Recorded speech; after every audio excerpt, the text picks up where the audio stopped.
Steven, Justin, and Jill here. Welcome to the Land Academy Show, entertaining land investment talk. I'm Steven Jack Butala with Justin Sleva. And Jill Dewit. Broadcasting from sunny California and Dallas, Fort Worth, Texas. Today, Justin and I and Jill talk about Finance Friday like we do every Friday. Yay. Give us a quick, fun highlight that makes people not want to turn off this podcast, Justin. Oh, man. 40 properties priced and checked in the last 48 hours. Wow. I mean, that's why you dial into this, right? Is to know that we have these deals going on and that we're all in it to win it. And man, I'm smoked right now. Smoked. Of the 40, how many are you, how many do you just love? I greenlit 4 this morning. I have 2 packages of 10. So that's kind of misleading when I say, hey, there's 40 properties, but 2 packages of 10, I'm still pricing them out. One of them I can't find comps anywhere for. It's essentially 10 lots from an old abstractor in a mobile home park in Oklahoma. He wants $2,000 a piece for them. I just can't find if there's meat on the bone on those or not. And then another 10, it's from an oil company that they're like, it's in the $100, $125 area acre per range. And they have 10 properties there. They want $150 an acre. So I'm just going through and checking those. Seeing I've ever done with big companies like that have turned out to be home runs for us. Yeah. They were Reclaim Mineral Act. Texas has a where you get rid of the mineral rights. The state essentially sells the surface to you, and then you get a 50% bonus of the minerals if you hold on to the property in case they do anything with them. So yeah, one of the newer Land Academy members brought him. It was on his first mailer. He mailed one county. They said, "Hey, we'll go up a little bit on the price. We'll take this one, but we've got all these other properties." And so he got those back, and he's like, "What do I do?" And I was like, "We got to look at them."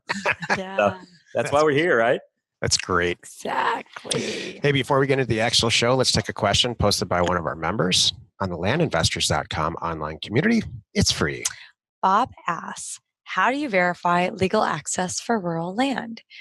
Do you just look at maps and see if a road goes to or through the property? Even if you see a road/trail, how do you know if it has property has legal right to the road/trail? If there is no road/trail, I'm assuming there still could be legal access, but how would you know? Any help on this would be greatly appreciated. Go ahead, Justin. Okay. On that one, first thing is obviously look at Google Earth. Parcel Fact pulls up, you see if there's a road, a named road tends to be a named road because it's recorded somewhere. And then from there, you ask the question, could there be not a road and still access? Yes, there could be an easement. A lot of times you'll find that in the different deeds. And a lot of the southern states we work at, you'll see the adjoining deeds will have that stuff in the bottom of it. So they're recorded easements are recorded with the county. The roads, you'll see those either platted or they'll be named on the maps if you see them there. But that's how we do it. So, I mean, I think in addition to that, you want to call the county and see. There's a lot of different things you can do. There's a lot of things you can do right in the beginning on your own to check. Mm-hmm. And the chances are, if you change between satellite and a street view in Google Earth, and you can see a trail that is overlaying the streets that are platted in, then you're in good. This is just my opinion. Don't go on it, but you're probably 95% of the way there. Yep.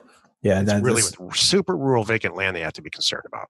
Right. Yep. No, that's that extra part is that super rural vacant land. You'll see an old platted road into it. And if you can't get a street view on it, you might want to get a photographer out there. If it's a home run deal, get somebody out there to make sure they can actually get on the property. Yeah. Exactly.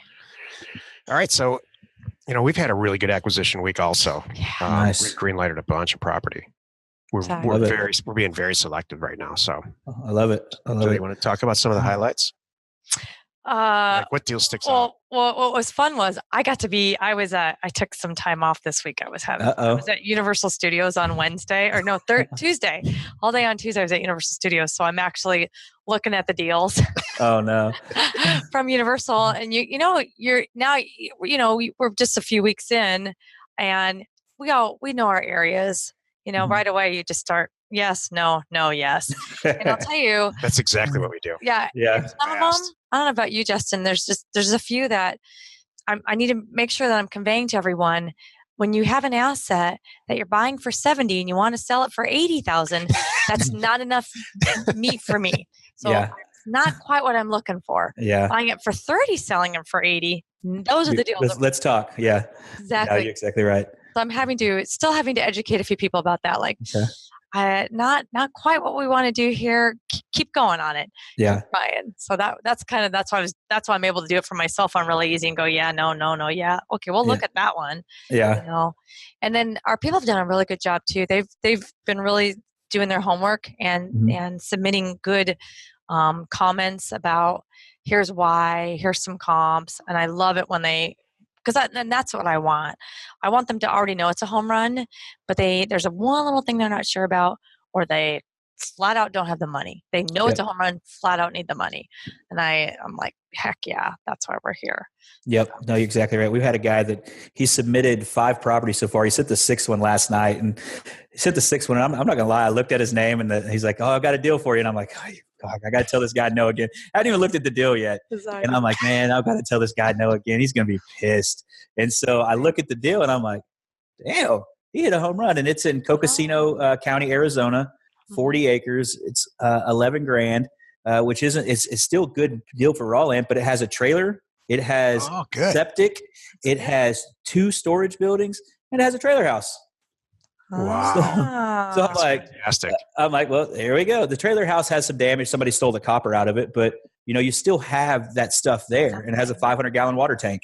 So now you have everything you need for an off-grid cabin sitting on place, so you can sell the dream. That's great.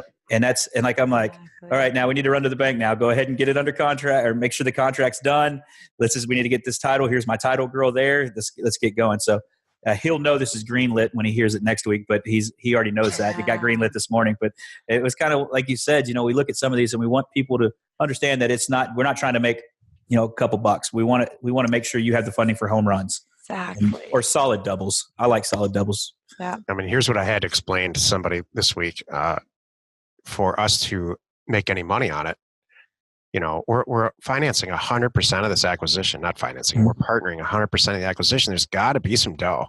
If we're going to outlay 30 or 40 or 50 grand and get 10 back, it's hard. It's really hard.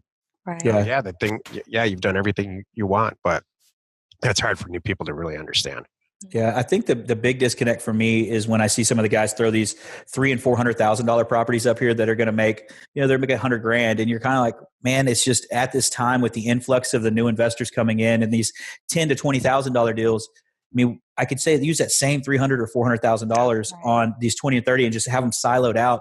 And from a business perspective, my risk is nil at that point because I've siloed everything in it. But I'm also going to make higher return too. And so that's kind of been a tough one I've seen a little bit here as of late. Some other home runs we had. I had a 22-acre in Oklahoma. It's 10 miles outside of a big metropolitan area, and the lady just wants to be done with it. She's in North Dakota. They're getting it for like 11.5. It comps out at like 60. Yeah. So just a solid deal. And he's this guy's bought in 2 with us so far in this county. And he did some consulting with us. We lined him up in that county, said, hey, here's how we price it. So we've walked through this whole thing with him. And for him to tell him, hey, you're going to get 2 properties back pricing this way. And now we're on the 3rd property he's got back. And then he got a big package back too that we're comping. So it's just, it's like, there you go. It works. There's nothing bad about this, and it's a lot of fun. Yep. One of our first client, the guy that bought that 80 acres with the Russian, we talked about the Russian stuff, the Russian gun, the Cold War stuff we talked about. He just sold his first 2 properties this week. So it was pretty cool. We paid $12,500 for both of them and sold them for $24,000. So perfect. We didn't fund it. He did it on his own, but he had us there backing him up in case he needed it. So it was pretty cool. How can you do deals like that and just not get the bug? He called me. I think he was going to quit his job. And I was like, don't do it yet. Exactly. Hold on. Wait. Yeah. Exactly. I like this Georgia one. We're talking numbers. I like this one. There's one we have right now in Georgia. It's only half acre.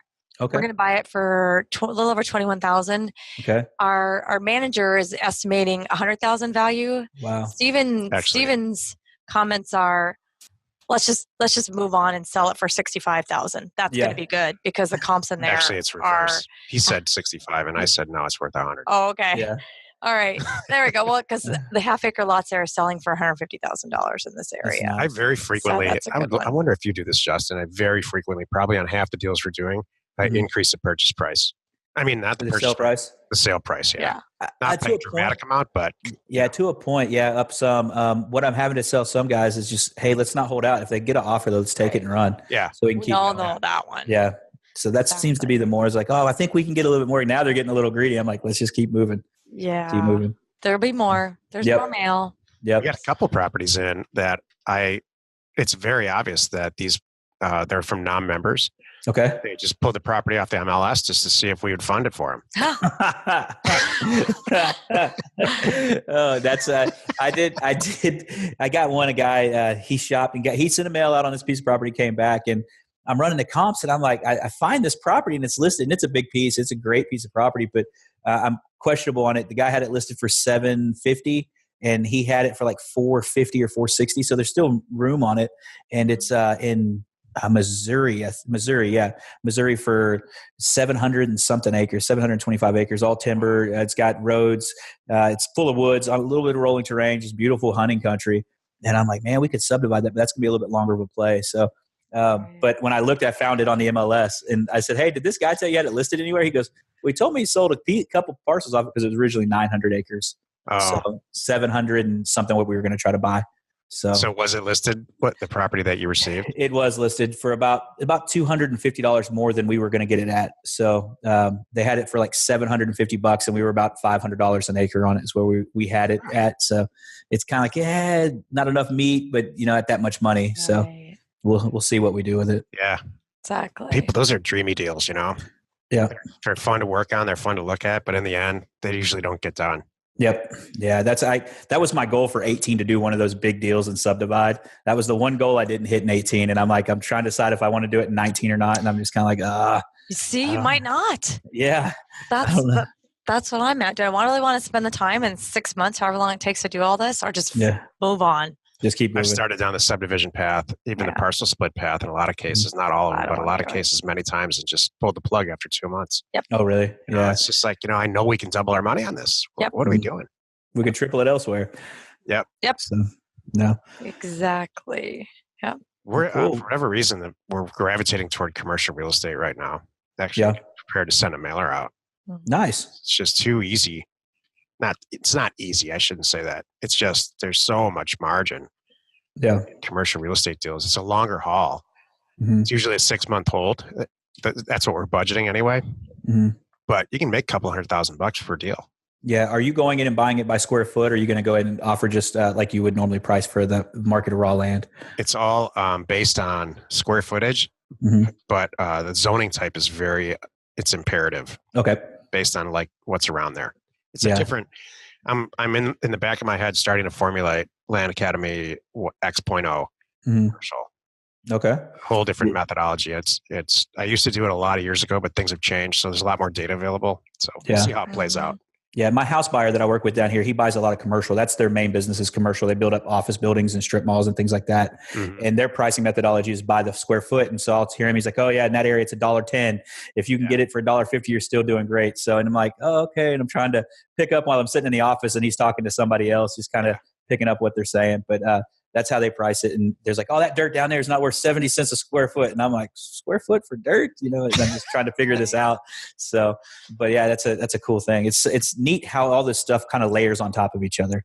You accidentally fall into something. That's how they lease it. That's how they lease commercial real estate is, and then there's gross and net. And it's a whole different thing. Yeah. That was like the question last week where they asked about pricing apartments and us saying, oh yeah, we do it by the door, by assessed value, just to get the conversation open. There's the textbook way of doing it. And then there's the way that we're going to get in the door and make the conversation happen and get these properties bought. That's it. There's what they teach you in school, which is you can pretty much throw it out when you're done. Yeah. When you're in front of a computer in front of RealQuest and it's staring it back at you, then there's that. What you really need to know. Yeah, no, you're right. MIT has a commercial real estate course. It's a 6-week course that they teach you commercial real estate, investing, things like that. And I was like, man, I kind of wouldn't mind doing that. I'm kind of busy right now, but if I could put together 6 weeks to go to an MIT course and learn commercial real estate investing at that level, then I could probably have some real estate guys take me serious in the institutional side. Say, oh, I went to MIT commercial, real estate investing, just kind of a little spot on the resume. But at the same time, at the end of the day, it's what RealQuest is going to spit back out to you and manipulating that data. I bet in that course, this is what they teach. Well, we just talked about industrial price per square foot, triple net versus modified gross versus full gross, versus getting a zoning variance and frontage square footage is way more valuable than back end square footage. And and highest and best use, those concepts, Yep. 6 weeks is not a lot of time. Yeah. I guess I would throw in, if I was teaching that course, I would throw in how the regions differ, how the South may be different from, and then why shipping is so important, the difference between like heavy industrial, light industrial, multi-use, flex space, and all of that, Yeah. There's a lot that goes into it. 6 weeks is 6 weeks is enough time to actually get some stuff done. Yeah. I mean, I think it'd be enough to get something like a different background to it. It wouldn't be, you're not going to be fluent in it, but you could have the conversations and start formulating. And we know our stuff well enough that we could take what we know and manipulate that with what they're teaching us the institutional side and make that mesh together to where you can bridge that gap. Yep. So I wonder, you know what, Justin, have you ever sat through, what did we do? 80 hours of real estate school to get your license? I paid my little brother to be a real estate agent. What's that? I paid my little brother to be a real estate agent. There you go. I don't do it. Right. Not take the test, but just. Yeah.